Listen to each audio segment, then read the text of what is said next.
दलों के Indian national development alliance यानी इंडिया की तीसरी बैठक जो है मुंबई में हुई है। मीटिंग के दूसरे दिन 1 सितंबर को गठबंधन ने 13 मेंबर की कोऑर्डिनेशन कमेटी का जो है ऐलान किया, जिसके बाद कहा गया कि कमेटी में सीपीआईएम का मेंबर का भी जो है नाम जोड़ा जाएगा। इसके बाद कमेटी में अब 14 मेंबर शामिल हो गए हैं।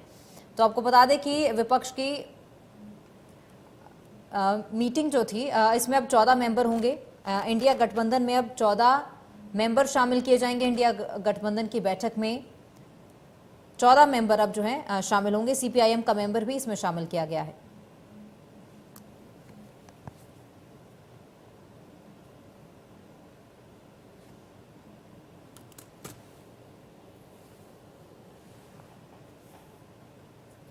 इंडिया गठबंधन की बैठक हुई है, तीसरी बैठक मुंबई में हुई है। और आपको बता दें कि अरविंद केजरीवाल ने बीजेपी पर जोरदार प्रहार किया है। उन्होंने कहा कि एक व्यक्ति के लिए केंद्र सरकार काम कर रही है, तो वहीं दूसरी ओर राहुल गांधी की ओर से भी जो है निशाना केंद्र सरकार पर साधा गया। उन्होंने कहा कि हम विकास में गरीबों किसानों को साथ लेकर चलेंगे। इसके साथ ही उन्होंने कहा कि बीजेपी के लिए प्रतिद्वंदी को जीतना मुश्किल होगा। मुझे विश्वास है कि इंडिया बीजेपी को हरा देगी, राहुल गांधी ने कहा है।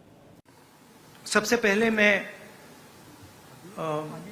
शरद पवार जी, ठाकरे जी और जो महाराष्ट्र कांग्रेस के हमारे नेता हैं उनको धन्यवाद करना चाहता हूं कि उन्होंने एक बहुत अच्छा सेशन यहां हमारे लिए किया।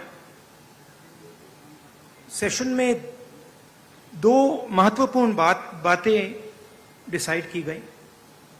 पहले के एक कोऑर्डिनेशन कमेटी होगी और दूसरी कि जल्दी से जल्दी जो सीट शेयरिंग का मामला है उसको हम डिस्कस करके उसमें हम रेजोल्यूशन निकाल देंगे। नरेंद्र मोदी और अदानी जी के बीच में जो रिश्ता है उसके बारे में मैंने कल बोला। इंटरनेशनल फाइनेंशियल न्यूज़पेपर्स में आया है कि $1 बिलियन पैसा हिंदुस्तान से गया है, बाहर गया है और वापस आया है। नरेंद्र मोदी जी G20 करा रहे हैं और हिंदुस्तान की इज्जत का मामला है। नरेंद्र मोदी जी को कह देना चाहिए कि वो इंक्वायरी कराएंगे, और अगर वो इंक्वायरी नहीं कराएंगे तो फिर पूरे देश को पता लग जाएगा कि क्यों इंक्वायरी नहीं कराई जा रही है। स्टेज पे जो नेता हैं, जो पार्टीज हैं, वो हिंदुस्तान के 60% लोगों को रिप्रेजेंट करती हैं। और अगर हम एक साथ मिलके चुनाव लड़ेंगे तो बीजेपी चुनाव जीत ही नहीं सकती है। और मुझे बहुत खुशी हो रही है कि जो हमारी पार्टीज हैं, जो हमारे नेता हैं, उनके बीच में जो रैपोर है, जो फ्लेक्सिबिलिटी है, वो गहरी होती जा रही है। और मुझे लगता है कि इंडिया अलायंस बीजेपी को चुनाव में आसानी से हरा देगा। बीजेपी हिंदुस्तान के गरीब लोगों से धन छीनकर चुने हुए 2-3 लोगों को देती है। हमने प्रोग्राम्स की बात की है।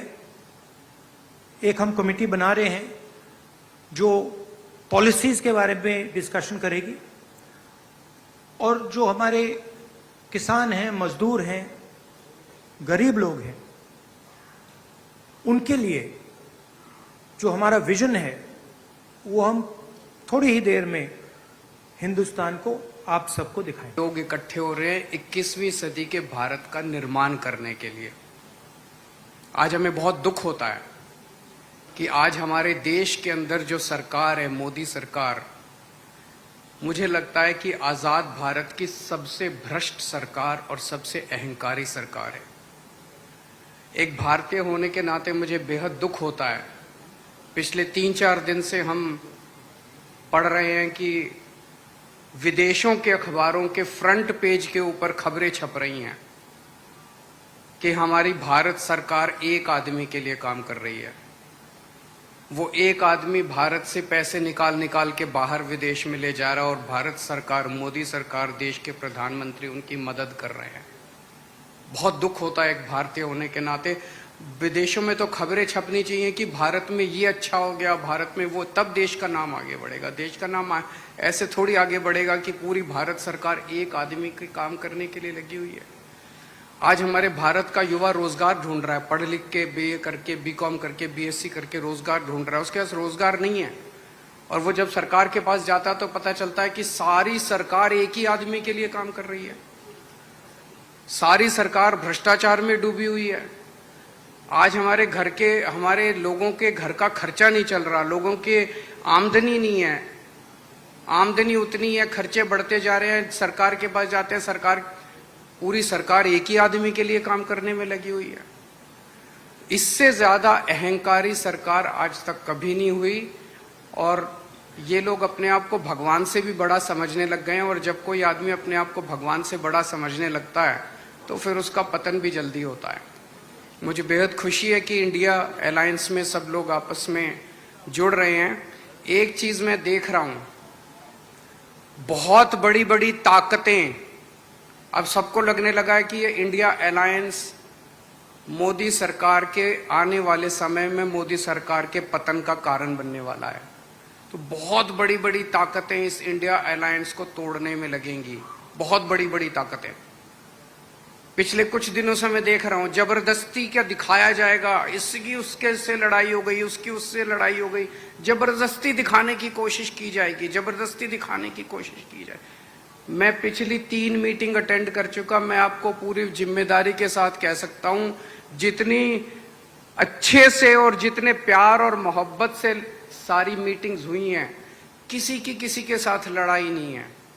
और यहां पे जितने लोग बैठे हैं कोई पद के लिए नहीं आया, सब 140 करोड़ लोगों के इस भारत देश को बचाने के लिए आए हैं, इसको तरक्की के रास्ते पे ले जाने के लिए आए हैं।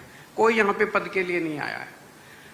मुझे बेहद खुशी है, 2 दिन की हमारी मीटिंग बहुत अच्छी रही और सबने आगे बढ़ बढ़ के आज मीटिंग में जिम्मेदारियां ली हैं।